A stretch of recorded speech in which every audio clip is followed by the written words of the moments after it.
Sir ಅಂದ್ರೆ ಈಗ big boss ಮನೆಯಲ್ಲಿ ಹೆಚ್ಚಾಗಿ ಸೀರಿಯಲ್ ಸಿನಿಮಾದವರು ಇರೋದ್ರಿಂದ ಅವರ ಪ್ರಭಾವ ಏನಾದರೂ ಹೆಚ್ಚಾಗಿದೆಯಾ? ಇಲ್ಲ ಮೇಡಮ್, ಅಂದರೆ ಪ್ರಭಾವ ಅಂತಂದರೆ ಏನಿಲ್ಲ ಮೇಡಮ್, ಅವರು ಎಲ್ಲರೂ ಆಡೋಕ್ಕೆ ಬಂದಿರೋದು. ಬಟ್ ಈಗ ತಾನೇ ಬಿಗಿನಿಂಗಲ್ಲಿ ಹೋಗಿರೋದ್ರಿಂದ ನಮ್ಮನ್ನು ಒಟ್ಟಾಗಿ ನಾಮಿನೇಷನ್ನು ಮಾಡಿದ್ರು ಅಂತ ಹೇಳ್ತೀನಿ. ಯಾಕಂದರೆ ಈಗ ಅವರು ಕೂಡ ಅವ್ರಿಗವರು ಈಗ ಗೆಲ್ಬೇಕಂತ ಬಂದಿರೋರು. ಈಗ ಅವರು ಸದ್ಯಕ್ಕೆ ಸೇವ್ ಮಾಡ್ಕೊಂಡು ಕೂಡ ನಾಳೆ ಅವ್ರಿಗವರೇ ಅಲ್ಲಿ ನಾಮಿನೇಷನ್ ಮಾಡಬೇಕಾಗುತ್ತೆ. ಇವತ್ತು ನಾವು ಬಂದಿದ್ದೀವಿ, ನಾಳೆ ಇನ್ನೊಬ್ಬರು ಬರ್ಬೋದು. ಬಟ್ ಬಿಗಿನಿಂಗಲ್ಲಿ ಏನಂತಂದರೆ ಅಲ್ಲಿ ಗುಂಪು ಆಗೋಯ್ತು. ಅವರು ಹಾಗೆ ಹೀಗೆ ಗುಂಪಲ್ಲಿ ನಾವು ಜಾಯ್ನ್ ಆಗಿದ್ದೀವಿ ಮೇಡಮ್. ನಾವು ಎಲ್ಲರ ಒಟ್ಟಿಗೆ ಜಾಯ್ನ್ ಆಗಿದ್ದೀವಿ, ಎಲ್ಲರೂ ಮಾತಾಡಿಸಿದ್ದೀವಿ, ಎಲ್ಲರೂ ಪ್ರೀತಿಯಿಂದ ಮಾತಾಡಿಸಿದ್ದೀವಿ. ನಾವು ಮಾತಾಡಿ ಅವ್ರನ್ನ ಮಾತಾಡಿಸಿದ್ದೀವಿ ಅಂದ ತಕ್ಷಣ ಅವರು ನಮ್ಮನ್ನು ಮನಸ್ಪೂರ್ವಕವಾಗಿ ಮಾತಾಡಿಸಿಲ್ಲ, ಅವ್ರ ಮನಸ್ಸಲ್ಲಿ ಏನಿದೆ ಅಂತ ನಮಗೆ ಗೊತ್ತಿಲ್ಲ.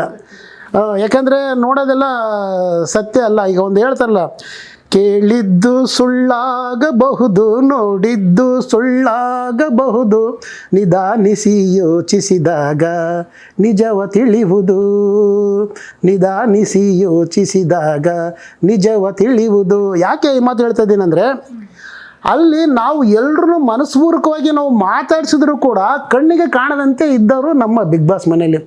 ಯಾಕಂದರೆ ಅವ್ರ ಮನಸ್ಸಿನ ಕಣ್ಣಿಗೆ ತೆರೀಲೇ ಇಲ್ವೇ, ಪರಿಚಯ ಇದೆ, ಅವ್ರ ಬಗ್ಗೆ ನಾವು ಯೋಗಕ್ಷೇಮ ವಿಚಾರ ಮಾಡ್ತೀವಿ, ಅವ್ರನ್ನೆಲ್ಲರನ್ನ ಇದಾಗ್ತೀವಿ. ಕನೆಕ್ಟ್ ಆಗೋದಂದ್ರೆ ಏನು, ಅವ್ರ ಬಗ್ಗೆ ನಾವು ಎಲ್ಲ ಕೇಳ್ತಾ ಇದ್ದೀವಿ. ನಾವು ಅವ್ರನ್ನ ಪ್ರೀತಿಯಿಂದ ಮಾತಾಡಿಸಿ ನಾವು ಮಾತಾಡಿದ್ರು ಕೂಡ ಅವ್ರು ನಮಗೆ ಒಪ್ಕೊಂಡಿಲ್ಲ ಅಂದರೆ ನಾವೇನು ಮಾಡೋಕ್ಕಾಗಲ್ಲ ಮೇಡಮ್. ಫ್ರೆಂಡ್ಶಿಪ್ ಇಲ್ಲ. ಈಗ ಅಲ್ಲಿ ನಾವು ಬಿಗ್ ಬಾಸ್ ಒಂದು ಮನೆ ಅನ್ನೋದನ್ನು ನಾವು ಹೋಗಿ ಎಲ್ಲರೂ ಫ್ರೆಂಡ್ಸ್ ಮಾಡ್ಕೊಂಡಿದ್ದೀವಿ. ಅಲ್ಲಿ ಒಂದು ಆಟ ಅಂತ ಬಂದಾಗ ತನ್ನಷ್ಟಕ್ಕೆ ತಾನೇ ಅಲ್ಲಿ ಸೇವ್ ಆಗಕ್ಕೆ ನೋಡ್ತಾರೆ. ತಾನು ಸರಿ ಅಂದರೆ ನಾನು ಕರೆಕ್ಟಾಗಿದ್ದೀನಿ, ಅವ್ರು ಕರೆಕ್ಟಾಗಿಲ್ಲ, ನಾನು ಸೇವ್ ಹೋಗ್ಬೇಕನ್ನೋದು ಒಂದು ಸ್ವಾರ್ಥ ಬುದ್ಧಿ ಬರುತ್ತೆ ಹೊರತು ಯಾರು ನಾನು ಹೋದ್ರೂ ಪರವಾಗಿಲ್ಲ ಇವರು ಇರಲಿ ಅನ್ನೋದು ಯಾರೂ ಇಲ್ಲ ಮೇಡಮ್. ಅಲ್ಲಿ ಈ ರೀತಿಯಾಗಿ ನಮ್ಮದು ಒಂದು ಏನಾಯ್ತು ಅಂದರೆ, ನಾನು ಸಿಂಗಲ್ ಸಿಮ್ಮಾಗಿ ಒಂಟಿ ಸಲಗಾಗಿ ನನ್ನ ಇದನ್ನು ಪ್ರದರ್ಶನ ಮಾಡೋಕ್ಕೆ ಆಗಲಿಲ್ಲವಲ್ಲ ಅನ್ನೋದು ಒಂದು ಬೇಸರ ಇದೆ. ಕೋಟ್ಯಾಂತರ ಜನಗಳು ನಮ್ಮ ಅಭಿಮಾನಿ ದೇವರುಗಳು ನನ್ನ ನೋಡಿ ಆಶೀರ್ವಾದ ಮಾಡಿದ್ರು.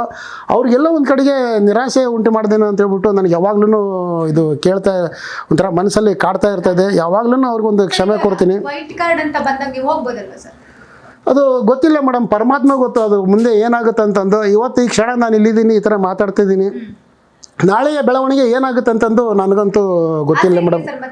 ಹೌದು ಮೇಡಮ್, ಖಂಡಿತ ಆಸೆ ಇದೆ ಮೇಡಮ್. ಯಾಕಂದರೆ ನನ್ನ ದೇಹ ಎಷ್ಟೇ ದೂರ ಇದ್ರೂ ಮನಸ್ಸೆಲ್ಲ ಅಲ್ಲೇ ಇದೆ. ನಾನು ಬಿಗ್ ಬಾಸ್ ಮನೆಯಿಂದನೇ ಹೊರಗಡೆ ಇನ್ನೂ ಬಂದೇ ಇಲ್ಲ ಮೇಡಮ್. ಮೇಡಮ್ ಸರ್, ನೀವು ನೋಡಿದ್ರೆ ಇಷ್ಟು ಫಿಟ್ ಅಂಡ್ ಫೈನ್ ಆಗಿದ್ದೀರಾ. ಟಾಸ್ಕ್ ಅಂತ ಬಂದಾಗ ಅದು ತಿರ್ಗೋ ಟಾಸ್ಕ್ ಅಂತ ಇತ್ತಲ್ಲ ಸರ್, ಅಲ್ಲಿ ವೀಕ್ ಆದ್ರಿ ಅಂತ ಅನ್ಸುತ್ತೆ. ಇಲ್ಲ ಮೇಡಮ್, ಅಲ್ಲಿ ಆ್ಯಕ್ಚುಲಿ ಏನಂತಂದರೆ ಅಲ್ಲಿ ಉಸ್ತುವಾರಿಗಳು ಬಂದ್ಬಿಟ್ಟು ನಮಗೆ ಸ್ವಲ್ಪ ಕನ್ಫ್ಯೂಸ್ ಮಾಡಿದ್ರು ಮೇಡಮ್. ಹಗ್ಗನ ನೀವು ಮುಟ್ಟಬಾರ್ದು ಕೈಯಿಂದ ಅಂತ ಹೇಳ್ಬಿಟ್ಟು ನಮಗೆ ಒಂದು ಸ್ವಲ್ಪ ಅಲ್ಲಿ ವಿಚಲಿತ ಮಾಡಿದರು.